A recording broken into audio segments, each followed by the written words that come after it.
നിന്ന് ഭൗതിക ശരീരം എടുത്ത് നിയോഗിക്കപ്പെട്ട വ്യക്തികളെ ഭൗതിക ദേഹം സംവഹിച്ച് ദേവാലയത്തിൽ വയ്ക്കുന്നു. തുടർന്ന് അഭിനന്ദ പിതാവിന്റെ കാർമ്മികത്വത്തിൽ വിശുദ്ധ ബലി അർപ്പിക്കുകയാണ്. അഭിനന്ദ ജേക്കബ് തുമ്പഴി പിതാവിനെ സ്നേഹാദരങ്ങൾ നൽകിക്കൊണ്ട് പ്രാർത്ഥനയോടുകൂടെ നമ്മൾ ഈ വിലാപയാത്രയിൽ പങ്കെടുക്കുകയായിരുന്നു. നമ്മുടെ പ്രാർത്ഥനകൾ അഭിനന്ദ പിതാവിനെ ദൈവം തൻ്റെ സ്വർഗീയ മഹത്വത്തിലേക്ക് സ്വീകരിക്കാൻ ഇടയാകട്ടെ എന്ന് പ്രത്യേകമായിട്ട് നമുക്ക് പ്രാർത്ഥിക്കാം.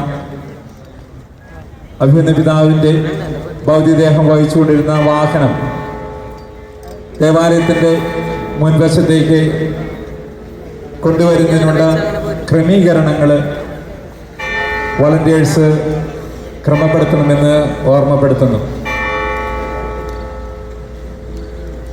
ദിവംഗതനായ അഭിമന്യമാർ ജേക്കബ് തുമ്പഴി പിതാവിന്റെ ഭൗതിക ദേഹം ദേവാലയത്തിലെ പ്രതിഷ്ഠിക്കുമ്പോൾ മറ്റുള്ളവരെ ക്ഷമയോടുകൂടെ പ്രാർത്ഥനയോടുകൂടെ അഭിമന്യ പിതാവിന്റെ നിത്യശാന്തിക്ക് വേണ്ടി പ്രാർത്ഥിക്കണമെന്ന് ഓർമ്മപ്പെടുത്തുന്നു.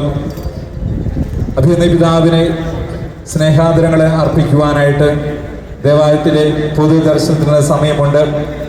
എല്ലാവരും ക്ഷമയോടുകൂടെ പൊതുദർശനത്തിന് പങ്കെടുക്കണമെന്ന് ഓർമ്മപ്പെടുത്തുന്നു. പ്രധാന വാതിലൂടെ ഭൗതിക ദേഹം പ്രവേശിക്കുമ്പോൾ ആരും കൂടെ പ്രവേശിക്കാതെ പറയുന്ന ക്രമത്തിലാണ് പൊതുദർശനത്തിന് അവസരമൊരുക്കുന്നത്. തിരുദേവാലയത്തിൻ്റെ ഇരുവശങ്ങളിലുള്ള വാതിലുകളിലൂടെ പ്രവേശിച്ച് അഭിനന്ദ പിതാവിനെ പ്രാർത്ഥനകൾ സ്നേഹാദരങ്ങൾ അർപ്പിച്ചതിന് ശേഷം ഇരുവശങ്ങളിലൂടെ പുറത്തേക്ക് പോകാനായിട്ടുള്ള ക്രമീകരണങ്ങൾ ഒരുക്കിയിട്ടുണ്ട്. അതുകൊണ്ട് ആർക്കും തടസ്സം സൃഷ്ടിക്കാതെ എല്ലാവരും ഈ പറയുന്ന നിർദ്ദേശങ്ങൾ സ്വീകരിക്കണമെന്ന് സ്നേഹപൂർവ്വം താല്പര്യപ്പെടുന്നു.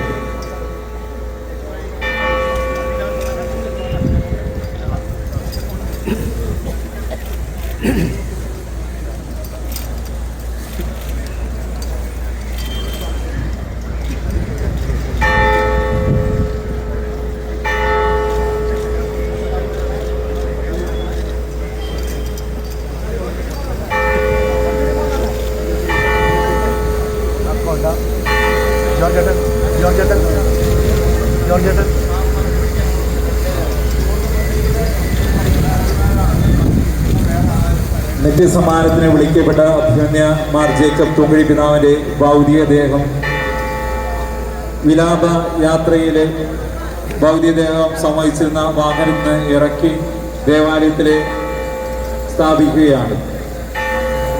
നമുക്ക് പ്രാർത്ഥനയോടുകൂടെ ആയിരിക്കാം. അഭിമന്യ പിതാ വാതിലിലൂടെയാണ് പ്രവേശിക്കേണ്ടത്. ഭൗതിക ദേഹം ദേവാലയത്തിൽ പ്രതീക്ഷിക്കുന്നതിന് സമയമെടുക്കും. അത് കഴിഞ്ഞതിന് ശേഷം എല്ലാവർക്കും അഭിനന്ദ പിതാവിനെ പ്രാർത്ഥനകൾ നേരുന്നതിന് വേണ്ടിയിട്ട് സ്നേഹാദരങ്ങൾ അർപ്പിക്കുന്നതിന് വേണ്ടി സൗകര്യം ഒരുക്കിയിട്ടുണ്ട്. അപ്പം അതുകൊണ്ട് എല്ലാവരും ക്രമമായി ശാന്തമായി ഈ പൊതുദർശനത്തിനുള്ള സൗകര്യങ്ങൾ ഉപയോഗപ്പെടുത്തണമെന്ന് സ്നേഹപൂർവ്വം ഓർമ്മപ്പെടുത്തുന്നു.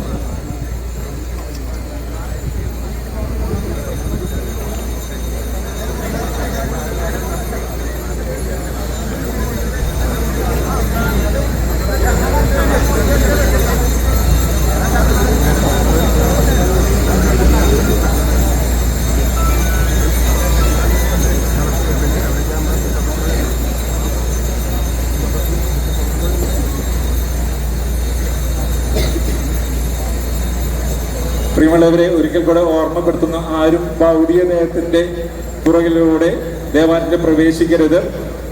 ഇവിടുത്തെ ദേവാലയത്തിലെ ക്രമീകരണങ്ങൾ കഴിഞ്ഞതിന് ശേഷം എല്ലാവർക്കും തിരുദേവാലയത്തിന്റെ ഇരുവശങ്ങളിലൂടെ അഭിനന്ദ പിതാവിനെ പ്രാർത്ഥനകളോ സ്നേഹാദരങ്ങളോ നൽകുന്നതിനുള്ള അവസരം ക്രമീകരിച്ചിട്ടുണ്ട്. അതുകൊണ്ട് നിങ്ങളെല്ലാവരും ദയവ് ചെയ്ത് ശാന്തതയോടുകൂടെ ഈ പറയുന്ന ക്രമങ്ങളനുസരിച്ച് പെരുമാറണമെന്ന് സ്നേഹപൂർവ്വം ഓർമ്മപ്പെടുത്തുന്നു. ഭൗതികദേഹം വഹിക്കുന്നതിന് നിയുക്തരായവരെ വ്യക്തികള് ദേവാലയത്തിലെ കൈക്കാരന്മാര് ഭൗതികദേഹം സംഭവിച്ച് ദേവാലയത്തിലെ പ്രതിഷ്ഠിക്കുന്നു. തുടർന്ന് അഭിനന്ദ പിതാക്കന്മാരുടെ കാർമ്മികത്തിലുള്ള വിശുദ്ധ കുർബാനയാണ്.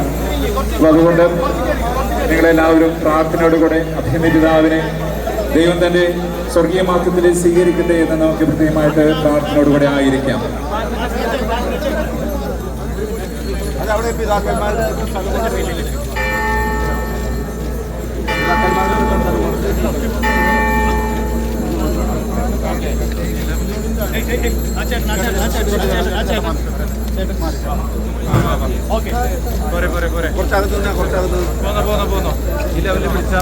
ബഹുമാനോട്ട് വൈദികരെ ദീപവേദിയിലേക്ക് സഹകാർമ്മികരാകുന്നുണ്ടെങ്കിൽ